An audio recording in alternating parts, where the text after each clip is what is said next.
Hansen here from NFL Red Zone. I hope you're checking out 1 hour of 5-Yard Rush, one of the best podcasts on NFL football in the UK.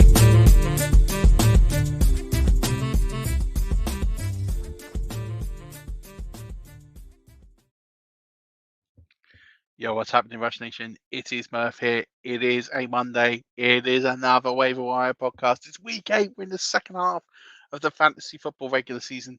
Where's the time gone? I have no idea. It's scary, actually really scary, as to where the time is going, where it's gone. And we're now on effectively the back nine of the fantasy football season after tonight's game concludes. So lots to do. Obviously, a lot of rosters got severely changed with Bye-Mageddon, trying to survive Bye-Mageddon.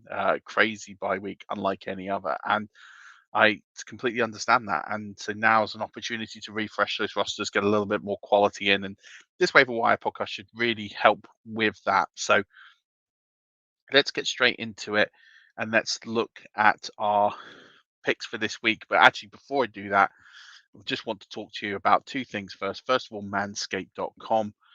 You've heard me talk about it for weeks now. The Lawnmower 4.0 is an absolutely brilliant tool. It's the best in below the waist men's grooming that you can buy. And it is the Tom Brady of trimmers. And everything about it is absolutely brilliant. Not to mention some of the products that they have with regards to hair and body wash, ball deodorant. There's so many different products. So do check them out. Go to manscaped.com. Use the code 5Yard for 20% off plus free shipping. It's quite a significant discount. So do take advantage of that and do support Manscaped. So that's the code 5Yard for 20% off plus free shipping. The other thing is about Fan Team. Great to have a partnership with them. They ran a free roll contest that was completely free to enter. We will be doing another one this week. Lots of teams entered. It was good to see. It was good to see a winner come through. Josh, who is someone who I started interacting with after the Fantasy Pros appearance that I did, and started a league just because he asked me to towards a late season. So it's great to see him walk away with first prize. I wonder who's going to get it this week. As a reminder, it's completely free to play. It is no deposit or anything required. So do get involved. Details of that will come on Thursday's DFS show. And Mark and Nick have done a superb job organising, working with Fan Team. So this isn't anything I've organised or anything I'm really part of. It's all down to the great work that they do. So support the DFS guys. Listen to their advice. They'll tell you how you can potentially win yourself some money, and you can just join in on the experience. It was great to see over 200 teams play. So thanks very much for supporting that. Now moving on to the waiver wire. Let's start with Carson Wentz at quarterback. Carson Wentz is 22.3% owned. He has Tennessee in week 8. And listen, I even read on Twitter today from people that Carson Wentz is washed. Carson Wentz is washed. I don't get it. I don't get what sport people are watching if they think Carson Wentz is a bad quarterback.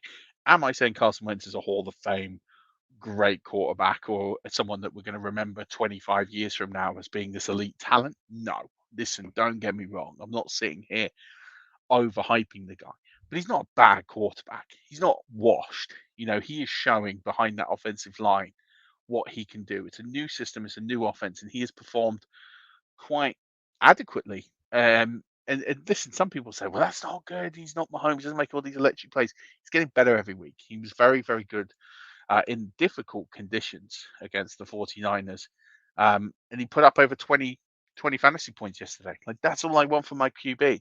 He doesn't have that elite ceiling as a Brady and a Kyler Murray will have, and that's fine. But he is borderline QB1 numbers. That's what we are getting out of our streaming pick. And if you have Lamar Jackson on bye, you could do a lot worse than getting Carson Wentz.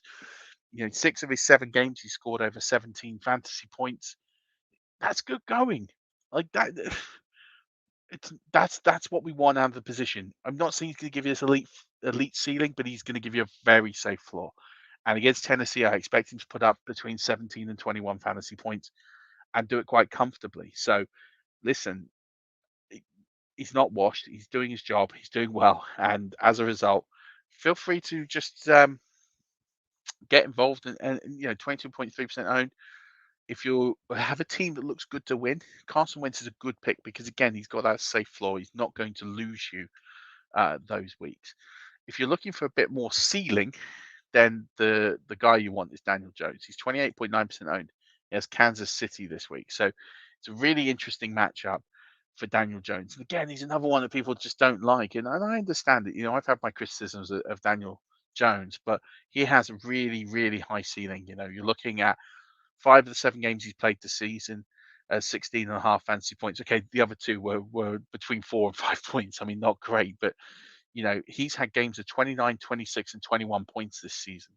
So very much a high ceiling player. I don't think that Chiefs D, as we're seeing, is elite. I think, I know that the Giants' offensive line isn't great. I think Andrew Thomas has been better this year than he was last year. But I would say that there's an opportunity here for Daniel Jones to really make the most of it. And in a game that they're required to throw the ball more, he's got reliable targets, even when they're banged up like Shepard. I think Shepard will be back this week. But he's still got Darius Slayton, he's still got John Ross, he's still got Dante Pettis. Like, they've got a lot of weapons, even without Golladay, even without Tony and Shepard. They've got a lot of guys in the roster who can play. So I really like Daniel Jones this week as a high ceiling play. Now, listen, it could go completely wrong and he could lose you a week. But if you're chasing and you need a result, I think he's someone I would be looking to acquire. I wouldn't be spending too much on either of these quarterbacks. I'd be spending sort of anywhere from 3 to 5% tops. Have a look at who else is on buy, what other league mates have got, maybe get them a bit cheaper. But yeah, at the end of the day, you don't need to go too much on quarterbacks. There is another option I put in the article, and it's about Deshaun Watson. And I think Deshaun Watson is someone that's worth having a conversation about. And so I'm actually going to do a show after this. It's not really the flagship, but the flagship's going to be tomorrow with my good friend Bob Lund.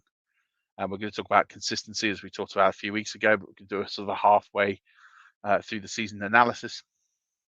But I just wanted to bring a short show. So I'm going to do some takeaways from week 7 and talk about Watson there. But Watson is someone who I would be interested in adding in if I'm in a league where I don't have a good quarterback, like a top 5, top 7 player.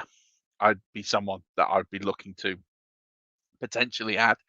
And I think he's worth anywhere up to sort of 10% of fab, because there is that risk you could get absolutely nothing for it. So I wouldn't go too crazy, but I would be interested in adding him. I don't think he plays this week, though, unless something happens and materializes quickly. Let's move to running backs. Kenneth Gainwell, 26.4% owned. Shocked that his ownership has gone down. And he has Detroit this week. So Miles Sanders is injured. So it looks like he could be out. Another ankle injury. So it looks like he could be out this week, which would give Gainwell more of a platform to perform. And listen, they didn't run the ball much in this game. Gainwell didn't get a lot of carries, but he did get receptions. He did get a touchdown here, and it was a game that they were behind pretty much from the off. So the Raiders took advantage. The Raiders pretty much put this one to bed well before the fourth quarter. And we all know that the Eagles and Jalen Hurts come alive in the fourth quarter. Probably don't do anything for 3 quarters and then turn up in the fourth. But I think against the Lions, this will be a slightly different prospect. No matter how trickery the Lions are and the effort they put in, the talent's just not great on that roster. I'd expect the Eagles to control this one and perhaps use Gainwell a lot more on the ground and have more opportunities. So I really love Gainwell this week. I think he's one of my top priority waiver ads. I think he's worth easily 10, 15% of fab. He's not going to give you that elite ceiling that some of these other players have come and gone. But I do think he's someone that will give you RB2, RB3 numbers consistently for the rest of the season, regardless of the matchup. Next one is Rashard Penny. So he's 10.1% owned. He has Jacksonville in week 8. And we haven't seen Rashard Penny play. He's got 2 carries this season, so it's hard to judge based on the 2 carries. He always seems to be injured. But he's a former first-round pick. People forget this about Rashard Penny. I know he's had a lot of injuries, but right now he's probably the healthiest running back on that roster. We don't know what the usage is going to be like, so you're kind of buying blind here. And I don't even think I'm bothered about what the usage is going to be this week. I think he'll get some usage. I don't think it's going to be an elite usage. I think he can potentially overcome Alex Collins on this roster. And I do think that he will get more and more steady work. He looked really good in preseason, so I'm quite happy to throw some fab at him. But it's always the risk with him that he could just go down at any moment. So I wouldn't really it's hard to see him being fit until the end of the season. So it's my one gripe. But the Jags can't stop the run. So against week eight, as long as he doesn't get injured tonight, I think he's a pretty good play in week eight. I did put a bonus one in the article here. It's Peyton Barber, 2.7%. He's on buy this week, and that's why he's a bonus one, because I think he's worth snaring this week for like $1. I don't think you need to spend that much, $1 to $2 on Peyton Barber, um, because if Josh Jacobs is out, the the the handcuff to Josh Jacobs isn't Kenyon Drake. They do two very different roles in that offense. It is Peyton Barber. Peyton Barber got 26 carries in week 3. Peyton Barber is the one that will get the majority of the carries if Josh Jacobs remains out with this chest injury. And we don't know. It's a long time now before they play. It's almost 2 weeks. So Josh Jacobs could come back. He could be fine. That's why I'm saying don't spend a lot of money. But if you've got the space on your roster to stash him for a week, pay $1 or $2. It could pay dividends in week 9, maybe week 10, and who knows how long for. And if not, and you have to drop him, you haven't lost much. I did think that's why it's quite an astute play if you've got the room on your bench to pick him up. Wide receivers, I'm going with my man Rashad Bateman again. 17.2% owned. Still not really climbing up his ownership levels, despite what he did in week 1. 6 targets again in this week, his second week in the NFL. He ended up catching 3 for 80. So he's still highly productive on a very small range of targets. He's going to win across the middle. I'm going to repeat what I said last week. He's going to put up 11 to 15 fantasy points a week, but I think there's the ceiling for him to potentially go more. He does have a bye this week, so that's the one negative. You're not going to get anything immediate, but I do think of all the receivers that are there, he's one that has flex appeal every single week moving forward. I can't say that about a lot more wide receivers that are less than 30% owned right now. So that's why I'd still be quite happy to get Rashad Bateman and stash him even on bye week. If you need an immediate plug-in, my advice to you would be Russell Gage, 9.9% owned. Now, I touted Russell Gage a lot in the preseason. I thought that the opportunity was there. I thought everything was there for him to really grow in Atlanta. He put some great games together down the stretch. Clearly was injured at the start of the season. Clearly was not fit. Matt Ryan wasn't well. The offense wasn't good. It wasn't clicking. Different ball game now. That team looks good. Russell, Matt Ryan's throwing the ball deep. It's more accurate. He's finding receivers. They're making plays, and Russell Gage is a big part of that. He's missed quite a significant amount of times this season. 6 targets he got yesterday and he caught 4 for 67 and a touchdown. Not more you could ask for really on that performance, and I think he's going to continue to get 6 to 8 targets a game in this offense. They will pass the ball more than not getting a lot done on the ground unless it's Cordell Patterson. So I think, for me, I would definitely be considering Russell Gage as an ad. Be willing to spend up to 5% of my fab on him. I don't think you'll get a lot of competitional takers for him, even with his stat line yesterday. Tight ends, again, going the same as last week. I'm going with Mo Alley-Cox, 12.8% owned. Got Tennessee in week 8. As I said, I was pretty confident he'd be a tight end 1 on the week. He's currently a tight end 9, so he should finish in the top 12 this week unless something crazy happens tonight. And, he's touchdown dependent, but he scored 4 touchdowns in 4 games. 3 for 25 with a touchdown. That's what it takes to be a tight end 1. Like, he's going to be better than almost all the tight ends this week. He's, tight end 9. Fine. That's what's going to get you through the week. So I think for me, he's solid. He's a constant threat for a touchdown most weeks. It's pretty simple ad. It's not sexy, but it will do a job. And I think you'll be pretty happy if you've got Mo Alley-Cox on your roster for the next couple of weeks just to get you through these buys. Next up is CJ Uzomah. He is 9.4% owned. He has the Jets this week. He had a monster game, 2 touchdowns. Really, really took it to the house. I mean, he had a 50-something yard touchdown, 40-something yard touchdown. Like, he racked up a career game. Just those 2 catches, and he had a couple more as well. So Joe Burrow did say he will, target CJ Uzomah. It's just whether or not we believe that that's something he'll do. But I want any part of this Bengals offense. They are for real, and I'm quite happy to take any part of this Bengals offense. And if that means stashing Uzomah and having him as a play, then so be it. You can get him pretty. I think some people might overpay this week based on what they've done and what he did. I wouldn't go crazy because it's a tight end. You get Mo Alley-Cox cheaper and he'll be more consistent.